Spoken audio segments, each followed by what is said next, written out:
Hello दोस्तों, तो स्वागत है आपका हमारे online study channel power study point पर। तो दोस्तों, आज हम हिस्ट्री जीके के टॉप 25 अति महत्वपूर्ण प्रश्नों के बारे में बात करेंगे जो आपके हर बार परीक्षाओं में रिपीट होते हैं। इसलिए हर प्रश्न को आप बारीकी से समझे और ध्यानपूर्वक पढ़े। ये सभी प्रश्न भारत में आयोजित सभी प्रतियोगी परीक्षाओं के लिए अति महत्वपूर्ण प्रश्न है, इसलिए वीडियो को आप जरा भी स्किप ना करें क्योंकि वीडियो आपके लिए बहुत ही हेल्पफुल होने वाला है। तो चलो वीडियो को शुरू करते हैं। आपका पहला सवाल है, हड़प्पा सभ्यता की खोज किसने की थी? हड़प्पा सभ्यता की खोज किसने की थी?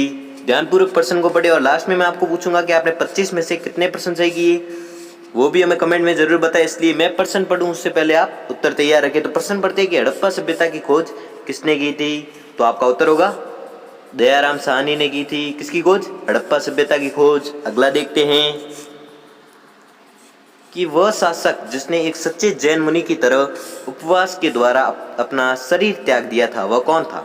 वह शासक जिसने एक सच्चे जैन मुनि की तरह उपवास के द्वारा अपना शरीर त्याग दिया था, वह कौन था?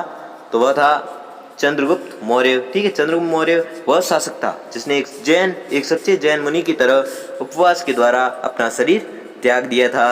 ठीक है, वह कौन था? चंद्रगुप्त मौर्य। अगला देखते हैं कि तराइन का प्रथम युद्ध 1191 ईस्वी किसके मध्य लड़ा गया था? तराइन का प्रथम युद्ध जो 1191 में हुआ था, वह किन के मध्य लड़ा गया था? तो आपका उत्तर होगा मोहम्मद गौरी और पृथ्वीराज तृतीय के मध्य लड़ा गया था। कौन सा युद्ध? तराइन का प्रथम युद्ध किन के मध्य लड़ा गया था? मोहम्मद गौरी और पृथ्वीराज तृतीय के मध्य। अगला देखते हैं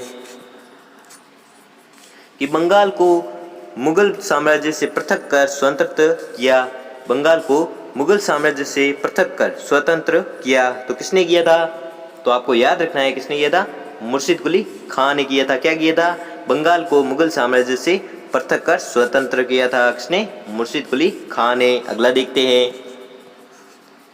कि विधवा पुनर्विवाह कानून कब बना? विधवा पुनर्विवाह कानून कब बना? तो आपका उत्तर होगा 1856 ईस्वी को या ईस्वी में। कब बना? 1856 ईस्वी में। अगला देखते हैं तो अंग्रेजों ने फूट डालो और राज करो या शासन करो की नीति कब अपनाई? अंग्रेजों ने फूट डालो और शासन करो की नीति कब अपनाई? तो आपका उत्तर होगा 1858 ईस्वी में। ठीक है, 1858 ईस्वी में अंग्रेजों ने फूट डालो और राज करो की नीति अपनाई थी। कब? 1858 ईस्वी में। अगला देखते हैं कि इंग्लैंड में गृह युद्ध कितने वर्षों तक चला? इंग्लैंड में गृह युद्ध कितने वर्षों तक चला था? तो आपका उत्तर होगा 7 वर्ष तक चला था। कौन सा युद्ध? गृह युद्ध। कहां पर हुआ था? इंग्लैंड में। ठीक है, अगला देखते हैं कि आर्य भारत में कहां से आए थे?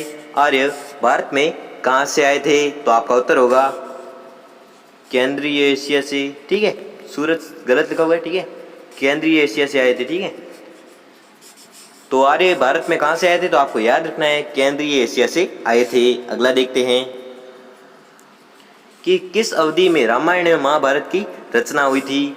किस अवधि में रामायण एवं महाभारत की रचना हुई थी? तो आपका उत्तर होगा आर्य अवधि में। ठीक है, आर्य अवधि में रामायण एवं महाभारत की रचना हुई थी। किस अवधि में? आर्य अवधि में। अगला देखते हैं कि गुप्त साम्राज्य की स्थापना किसने की थी? गुप्त साम्राज्य की स्थापना किसने की थी? तो आपका उत्तर होगा चंद्रगुप्त ने। ठीक है, चंद्रगुप्त ने किसकी स्थापना की थी?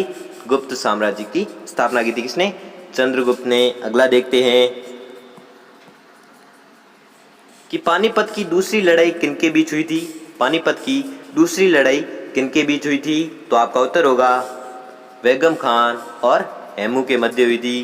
कौन सी लड़ाई? पानीपत की दूसरी लड़ाई किनके मध्य हुई थी? बेगम खान और हेमू के मध्य हुई थी। अगला देखते हैं कि मोहम्मद गौरी कहाँ का शासक था? मोहम्मद गौरी कहाँ का शासक था? तो आपका उत्तर होगा अफगानिस्तान का। ठीक है, मोहम्मद गौरी कहाँ का शासक था? तो आपको याद रखना है अफगानिस्तान का शासक था। अगला देखते हैं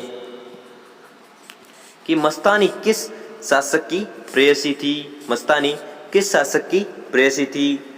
तो वह प्रेयसी थी बाजीराव पेशवा की। ठीक है, मस्तानी किस शासक की प्रेयसी थी? तो आपको याद रखना है बाजीराव पेशवा की। अगला देखते हैं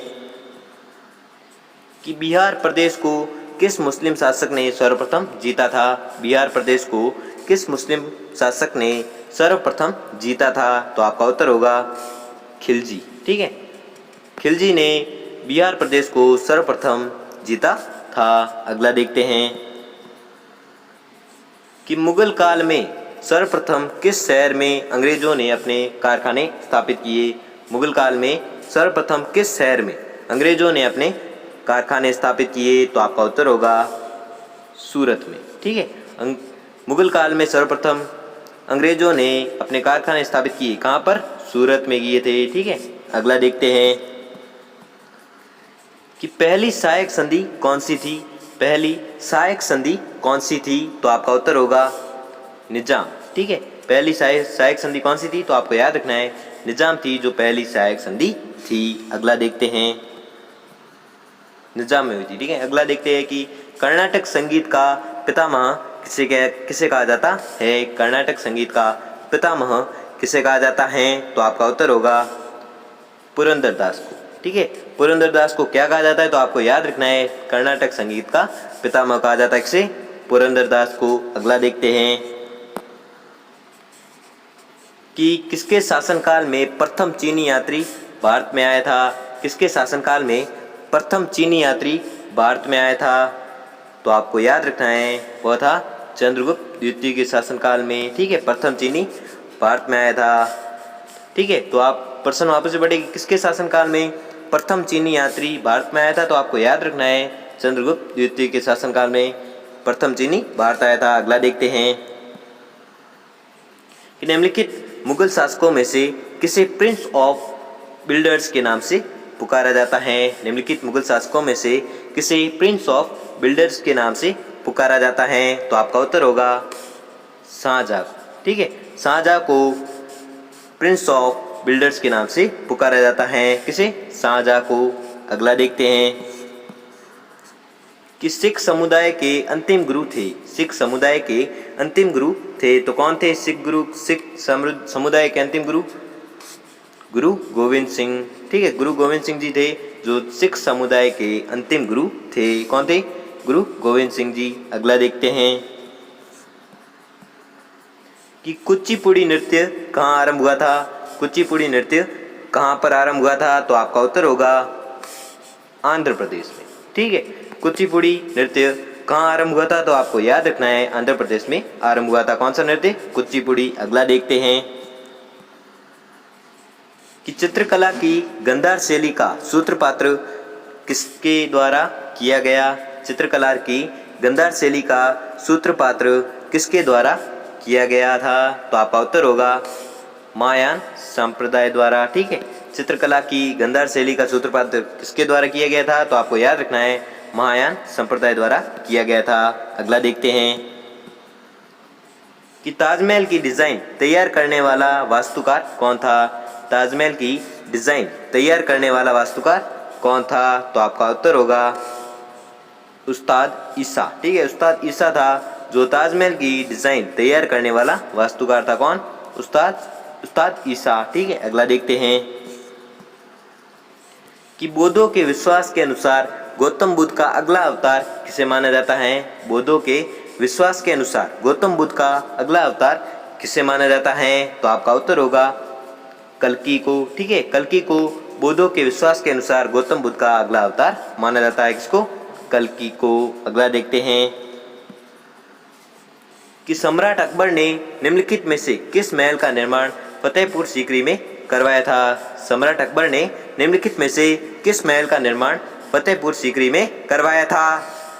वापस से पढ़ते हैं प्रश्न को कि सम्राट अकबर ने निम्नलिखित में से किस महल का निर्माण फतेहपुर सीकरी में करवाया था? तो आपका उत्तर होगा पंचमहल का निर्माण। ठीक है, किस महल का निर्माण? पंचमहल का निर्माण किसने करवाया था? सम्राट अकबर ने। कहाँ पर?